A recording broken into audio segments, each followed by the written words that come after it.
teratur dan reguler, dan kelompok 9 yang akan melaporkan hasil kecil kelompok mereka. Dan tidak membuang waktu, langsung saja dipersilakan kepada kelompok 9 untuk memaparkan materi yang dipersilakan.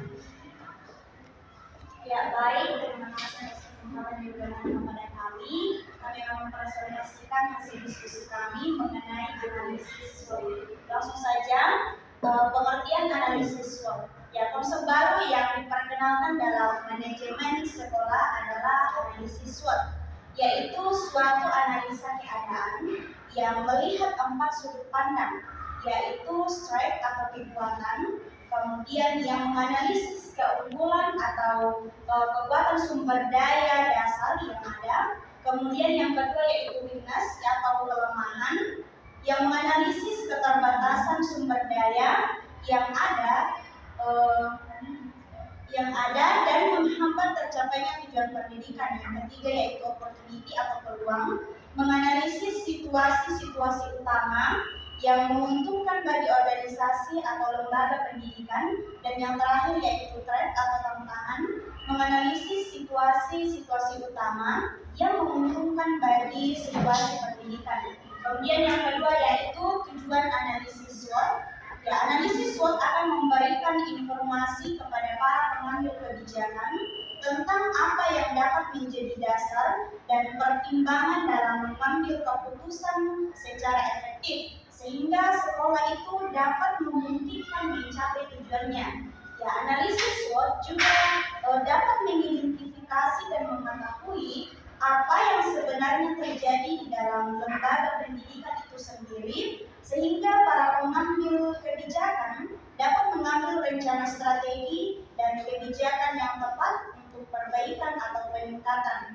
Yang terakhir yaitu analisis SWOT juga dapat membantu untuk menentukan prioritas program dan dapat membantu pengalokasian sumber daya seperti sumber daya manusia, anggaran, sarana prasarana dan sebagainya untuk lebih efektif.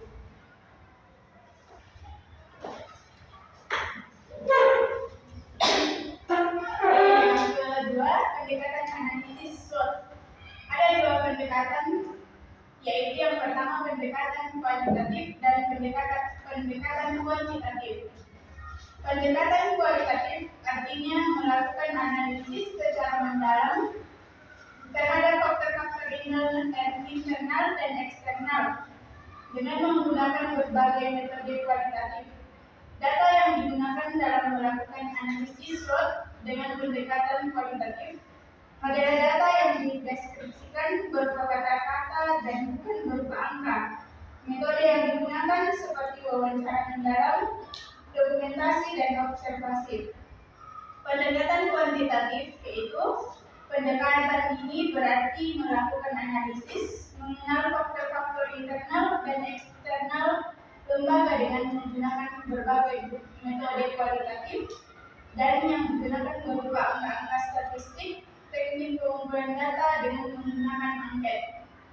Langkah-langkah analisis SWOT yaitu yang pertama dengan pendekatan kualitatif. Ada 2 langkah yaitu pengumpulan data dan melakukan analisis SWOT dengan bentukan matriks. Yang kedua, langkah analisis SWOT dengan pendekatan kualitatif. Yang pertama, pembuatan faktor internal dan eksternal yang berpengaruh terhadap kinerja lembaga pendidikan. Yang kedua, mengidentifikasi kekuasaan, kelemahan, peluang, dan ancaman. Yang ketiga, menentukan nilai masing-masing faktor. Yang keempat, membimbing nilai kekuatan, kelemahan, dan peluang. Yang berikut bagian D, peran analisis SWOT dalam meningkatkan mutu pendidikan. Yang pertama, bagian A, mutu pendidikan.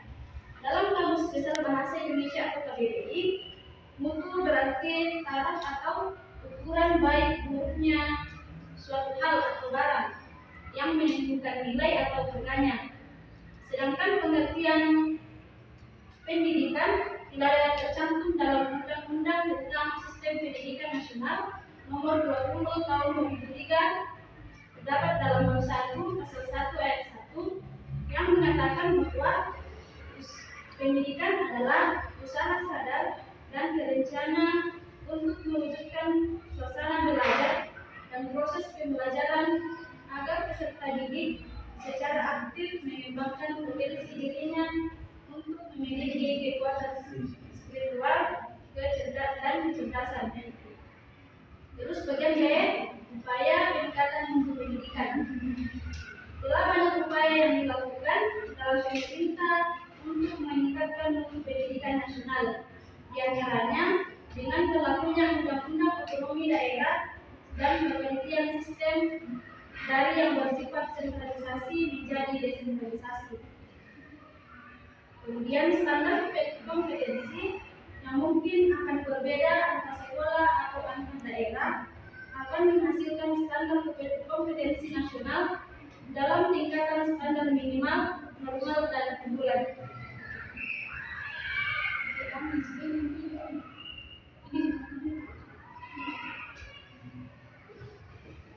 Bagian pertama, peningkatan efisiensi pengelolaan pendidikan mengarah pada pengelolaan pendidikan berbasis sekolah. Yang kedua, peningkatan regionalisasi pendidikan mengarah pada pengelolaan pendidikan berbasis masyarakat.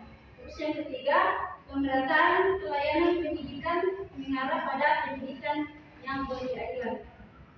Sedangkan pemahaman mengenai faktor-faktor eksternal yang terdiri dari ancaman dan kesempatan.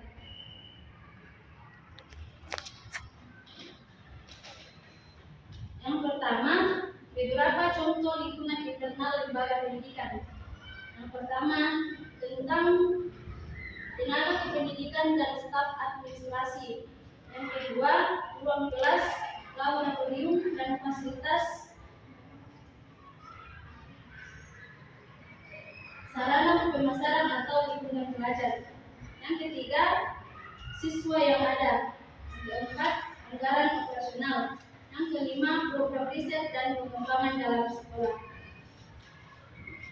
Kemudian beberapa contoh lingkungan eksternal lembaga pendidikan. Yang pertama, tempat kerja yang prospektif bagi lulusan. Yang kedua, orang tua dan keluarga siswa.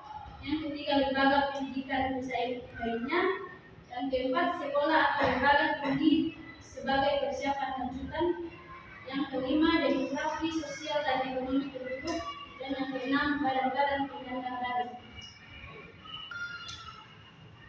Ya, baik, itu sudah menjadi masa pemaparan materi dari kelompok 9. Sekarang kita akan masuk dalam sesi tanya jawab.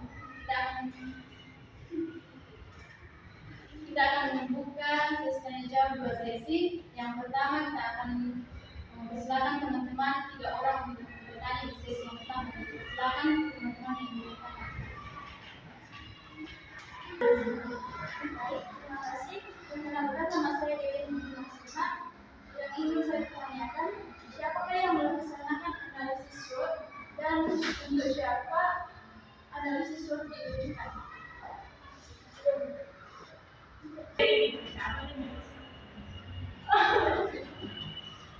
Mengapa analisis SWOT perlu dilakukan pada pengelolaan pendidikan di sekolah? Mengapa analisis SWOT perlu dilakukan pada pengelolaan pendidikan di sekolah? Saya akan mengajukan pertanyaan kepada kelompok terakhir.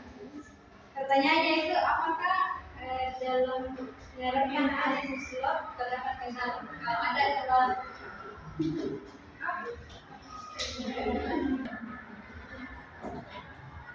Untuk sesi pertanyaan yang pertama, kita persilakan kepada kelompok 9 untuk mencari jawaban dari teman-teman. Kita berikan waktu lebih 10 menit. Baik, kita akan persilakan kelompok 9 untuk menjawab pertanyaan yang sudah diajukan oleh teman-teman. Silakan. Baik, terima kasih. Saya akan menjawab pertanyaan dari Dewi, yaitu siapa yang melaksanakan analisis SWOT dan untuk siapa analisis SWOT ditujukan. Ya, yang melakukan analisis SWOT itu adalah lembaga pendidikan.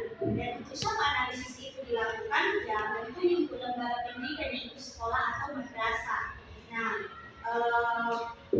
analisis SWOT ini dilakukan kepada sekolah untuk menerapkan atau mendidik maka dia itu strike, maka kelemahan, peluang, kekuatannya, dan juga dari kelemahan atau kekuatan dari lingkungan internal dan peluang serta ancaman dari lingkungan eksternal dari sekolah itu guna dapat mengelola sekolah itu secara operasional dan efisien terhadap komponen-komponen yang berkaitan dengan sekolah tersebut, terhadap peluang dari sekolah tersebut atau kekuatan kelemahan dari sekolah tersebut. Bagaimana saudara mengerti?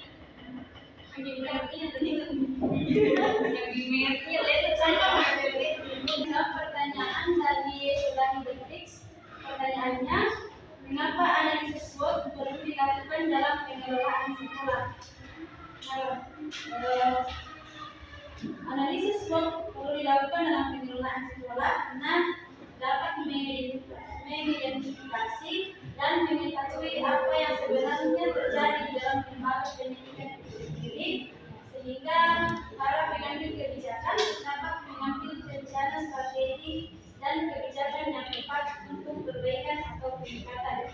Serta analisis SWOT juga dapat membantu untuk menentukan prioritas program dan dapat membantu pengalokasian sumber daya seperti sumber daya manusia, anggaran, sarana dan prasarana dan sebagainya untuk PDS.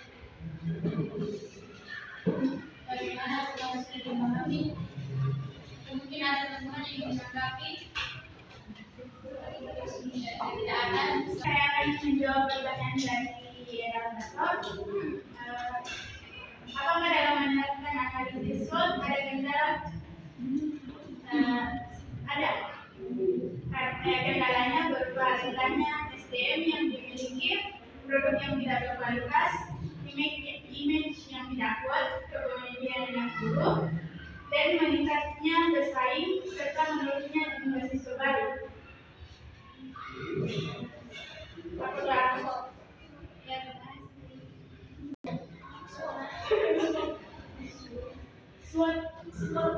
Baik, itulah yang menjadi pertanyaan atau jawaban dari kelompok 9. Teman-teman yang bertanya, kita akan masuk dalam sesi tanya jawab yang kedua. Jika ada teman-teman yang ingin bertanya, silakan. Baik, terima kasih. Kenalkan nama saya. Pertanyaan saya, apa manfaat dari analisis SWOT bagi tenaga pendidik dan apa pengaruh bagi siswa? Apa pengaruhnya bagi siswa? Berikan waktu kepada kelompok 9 untuk menyiapkan jawaban dari Pertanyaan dari saya. teman-teman dari kelompok 9 akan menjawab pertanyaan terakhir dari teman-teman. Ya, terima kasih. Saya akan menjawab pertanyaan dari kedua ini. Manfaat pengaruh analisis bagi siswa yang pertama, membuat siswa bisa mendapatkan mutu pendidikan yang unggul, dan dengan analisis SWOT ini, ketika siswa tersebut lulus dari sekolah tersebut, maka ia bisa melanjutkan ke jenjang yang lebih tinggi. Yang kedua, mendapatkan lingkungan pendidikan yang memadai. Manfaat analisis SWOT bagi pendidik yaitu pemerataan pelayanan pendidikan. Bagaimana pelayanan yang ditambahkan?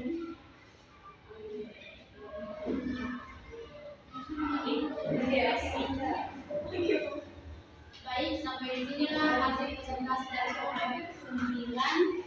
Kami selaku moderator dan dokumen, mohon maaf jika ada perubahan yang tidak berkenan dari teman-teman. Sekian presentasi hari ini. Sekian dari kita.